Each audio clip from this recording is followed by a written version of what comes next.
तो चलिए बेटा क्वेश्चन नंबर 11, 12, 13 डिस्कस होगा। क्वेश्चन नंबर 11 में क्या दिया है? A bar B bar C bar D bar are four distinct vectors, चार अलग अलग वेक्टर से A bar B bar C bar D bar such that, किस तरीके से? तो A bar cross B bar equal है C bar cross D bar से, and A bar cross C bar equal है B bar cross D bar से। तो क्या प्रूव करना है आपको? हमें ये प्रूव करना है कि A bar minus D bar is parallel to B bar minus C bar. तो अगर ये प्रूव करना है तो इसका मतलब क्या प्रूव करना पड़ेगा कि इन दो वेक्टर्स का क्रॉस प्रोडक्ट जीरो आता है, जीरो वेक्टर आता है, नॉट जीरो, जीरो वेक्टर, ठीक है ना। तो क्रॉस प्रोडक्ट अगर जीरो वेक्टर आता है तो हम लोग कह सकते हैं कि ये क्या है, पैरेलल है। तो बेटा ए बार माइनस डी बार एक वेक्टर और बी बार माइनस सी बार दूसरा वेक्टर, और इनका क्रॉस प्रोडक्ट लाना है। अब क्रॉस ही क्यों बोल रहा हूँ मैं, क्योंकि ऊपर देखिए वेक्टर्स के बीच में क्रॉस प्रोडक्ट दिया हुआ है ना। तो क्या करें, इसको एक इक्वेशन मान लेते हैं और इसको दूसरा मानते हैं। तो अगर मैं इन दोनों को ऐड कर देता हूं तो मुझे क्या फायदा हो सकता है? देखिए, adding equation 1 and 2, adding equation 1 and 2 we get, हमें क्या मिलना? तो A bar cross B bar plus A bar cross C bar which is equal to C bar cross D bar plus B bar cross D bar. अब देखिए, vector के अंदर distributive property कैसे use होती है? लेफ्ट डिस्ट्रीब्यूटिव प्रॉपर्टी होती है, right distribution property होती है, ठीक है। स्केलर के अंदर ऐसे कुछ नहीं होता, क्योंकि स्केलर के अंदर कॉम्यूटेटिव प्रॉपर्टी होल्ड होती है। क्योंकि वेक्टर प्रोडक्ट में कॉम्यूटेटिव प्रॉपर्टी होल्ड नहीं होती, इसलिए डिस्ट्रीब्यूशन लॉ लेफ्ट और राइट अलग अलग होता है। जैसे मान लीजिए अगर मेरे पास A bar cross B bar plus C बार है, तो हम लोगों ने देखा है कि हम लोग इसको इक्वल लिख सकते हैं किसके, ए bar cross B bar plus A bar cross C बार से, ठीक है। लेकिन ए bar cross B bar plus C bar का डिस्ट्रीब्यूशन ये आता है, इसका एक्सपांशन ये आता है। लेकिन अगर मान लीजिए आप बी बार प्लस सी बार को पहले लिखते हो और बाद में ये लिखते हो, तो आपको लगेगा कि यार ये और इसके अंदर क्या फर्क है? तो बहुत फर्क है। देखिए, ये एक वेक्टर है, ये भी एक वेक्टर है, इन दोनों का क्रॉस प्रोडक्ट है। अब जब यहां पर मैं उन्हीं दो वेक्टर्स का क्रॉस प्रोडक्ट ले रहा हूं, लेकिन मैंने रिवर्स किया है, तो ये और ये इक्वल नहीं है। क्योंकि अगर मैं इसको इक्वल बोलता हूं तो इसका मतलब होगा कि कॉम्यूटेटिव प्रॉपर्टी होल्ड हो रहा है, तो ये इक्वल नहीं होता। इसलिए जब मुझे यहां पर डिस्ट्रीब्यूशन अप्लाई करना होता है, तब मैं डिस्ट्रीब्यूशन कैसे अप्लाई करता हूं? तो बी बार क्रॉस ए बार ऐसे मुझे लिखना पड़ेगा। यहां पर मैं इसको ए बार क्रॉस बी बार नहीं लिख सकता, मुझे राइट से ही डिस्ट्रीब्यूशन अप्लाई। देखो यहां पर लेफ्ट से अप्लाई हो रहा था, इसलिए ए बार पहले नंबर पर आया जब मल्टीप्लाई हुआ, जब प्रोडक्ट लिया। लेकिन यहां पर क्योंकि ए बार राइट हैंड साइड में है, तो ये दूसरे नंबर पर जाएगा जब डिस्ट्रीब्यूशन होगा। So B bar cross A bar first bracket में आएगा, plus C bar cross A bar second bracket में आएगा। तो इस बात को ध्यान में रखना। तो इसको बोला जाता है left distribution of cross product over vector addition, and this is the right distribution of cross product over vector addition, ठीक है। तो यहां पर मैं ये सब चीजें क्यों बता रहा हूं? क्योंकि देखिए, अब तक हम लोगों ने एक्सपांशन किया था, डिस्ट्रीब्यूशन किया था, अब डिस्ट्रीब्यूशन ऑलरेडी किया गया, उसको हमें कंप्रेस करना है। तो यहां पर देखिए, ए बार दिख रहा है, ए बार दिख रहा है, दोनों के बीच में क्रॉस क्रॉस है, बीच में एडिशन है। तो ये ऑलरेडी क्रॉस प्रोडक्ट का डिस्ट्रीब्यूशन हो चुका है ओवर वेक्टर एडिशन। तो मैं ए बार को कॉमन ले लेता हूं और क्रॉस प्रोडक्ट को भी, तो ब्रैकेट के अंदर बचेगा बी बार प्लस सी बार।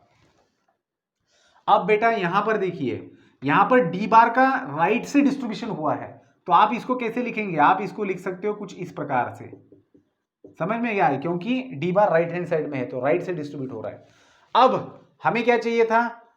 हमें ए बार माइनस डी बार का क्रॉस प्रोडक्ट दिखाना है बी बार माइनस सी बार के साथ में। तो ए बार माइनस डी बार चाहिए, तो इस वाले को मैं लेफ्ट में ले आता हूं, ठीक है। तो इसको अगर मैं लेफ्ट में, देखो यहां पर बी बार प्लस सी बार है, तो मुझे अगर यहां पर बी बार प्लस सी बार चाहिए, तो मैं इसको क्या करूं?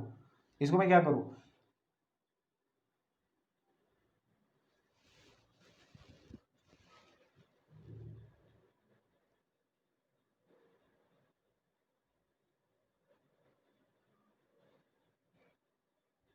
इसको तो सीधा सीधा लिख सकते हैं, ये तो क्या है, ये तो सी बार प्लस बी बार है ना, इसमें क्या दिक्कत है? इसको तो सीधा लिख सकते हैं हम लोग, है ना।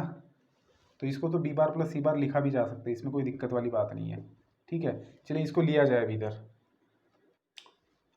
इसको अगर लेफ्ट में ले लेते हैं, तो this implies A bar cross B bar plus C bar minus B bar cross B bar plus C bar cross D bar is equal to 0। अब बेटा यहाँ पर देखना है आपको कि यहाँ पर भी बी बार प्लस सी बार ब्रैकेट है, यहाँ पर भी बी बार प्लस सी बार है, लेकिन क्या गड़बड़ है, बी बार प्लस सी बार आपको सेकेंडरी चाहिए, मतलब उधर चाहिए, है ना। तो आप लोग क्या करेंगे, यहाँ पर अगर ये उधर चाहिए तो हमें क्या करना पड़ेगा, इसको उल्टा रिवर्स लिखना पड़ेगा। तो रिवर्स लिखेंगे तो साइन चेंज हो जाएगा, ठीक है।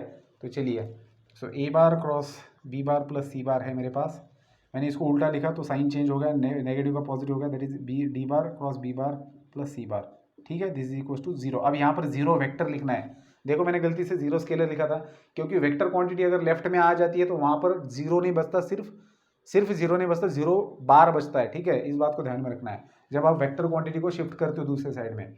अब देखना इन दोनों में राइट डिस्ट्रीब्यूशन हो रहा है, सो ए बार क्रॉस डी बार लिखेंगे ब्रैकेट के अंदर, और sorry A bar plus D बार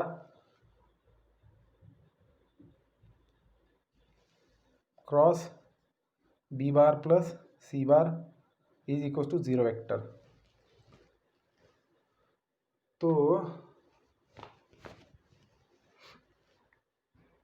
हमारे पास A bar plus D bar cross B bar plus C bar का क्रॉस प्रोडक्ट जीरो आया है, तो हमें तो ए बार माइनस डी बार चाहिए था, तो ये क्या हो गया। तो हमने एडिशन की जगह अगर सब्ट्रैक्शन किया तो काम बन सकता है, मुझे लगता है मैंने एडिशन की जगह सब्ट्रैक्शन करना चाहिए था। चलिए, तो एडिशन की जगह सब्ट्रैक्शन करते, इसको माइनस कर देते, इसको भी माइनस करते। सो ए बार कॉमन लेंगे तो ब्रैकेट के अंदर बचेगा बी बार माइनस सी बार, और यहाँ पर डी बार कॉमन लेंगे तो ब्रैकेट के अंदर बचेगा सी बार माइनस बी बार, ठीक है।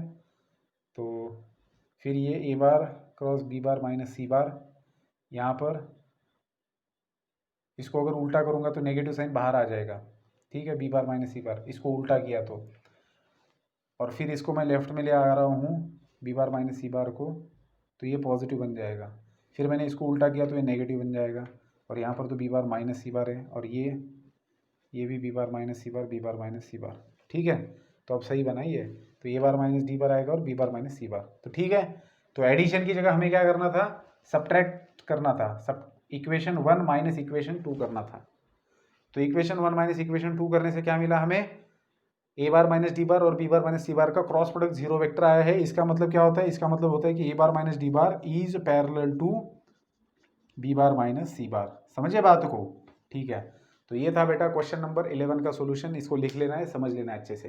क्वेश्चन नंबर 12 की तरफ बढ़ेंगे। क्वेश्चन नंबर 12 के अंदर क्या दिया है, ए बार सी बार दिया है, find a vector B bar satisfying these things. Okay, question आसान है, बस समझना है कि कैसे करेंगे। तो ए बार दे रखा है बेटा 12, ए बार दे रखा है आई कैप प्लस जे कैप प्लस के कैप, फिर सी बार दे रखा है जे कैप माइनस के कैप, है ना। ए बार दे रखा है, सी बार दे रखा है। अब find a vector B bar, आपको वेक्टर बी बार निकालना है विच इज सेटिस्फाइंग। देखिए, आपको बी बार इस तरीके से फाइंड आउट करना है कि जो इन दो कंडीशन को सेटिस्फाई करेगा। तो हम लोग क्या कहेंगे, let B bar be equals to x i cap plus y j cap plus z के कैप। हमें पता ही नहीं है बी बार क्या है, तो हम लोग कंसिडर कर लेते हैं कि वो इस प्रकार से होगा, ठीक है। अब एक्स वाई जेड के वैल्यूज मिल जाएंगे। अब एक्स वाई जेड के वैल्यूज कैसे निकालेंगे, तो हम लोग हमें बी बार इस प्रकार से चाहिए जो ये दो कंडीशन को सेटिस्फाई करेगा। तो इन्हीं दो कंडीशन का यूज करके हमें बी एक्स वाई जेड की वैल्यूज मिलेंगी। कैसे, देखिए, सबसे पहले हम लोग now we have a bar cross b bar is equals to c bar. We have given this relation. Now what is a bar cross b bar? We have considered b bar as this vector और a bar ये है, तो इधर side में आप लोग a bar cross b bar निकाल लो। सो a bar cross b bar कैसे निकालेंगे, i cap j cap k cap and a bar के कोएफिशिएंट से 1 1 1, b bar के कोएफिशिएंट है x y z, ठीक है। तो निकालिए i cap z minus y minus j cap z minus x plus k cap y minus x, ठीक है। तो ये ए बार क्रॉस बी बार मिल गया आपको। अब इस ए बार क्रॉस बी बार को मैं इधर लिख देता हूँ, इस वाली इक्वेशन में मैं डाल देता हूँ। तो थोड़ा सा नीचे लिखता हूँ, जगह कम है इसलिए, Z minus Y I cap minus Z minus X J cap plus Y minus X K cap. तो ये है आपका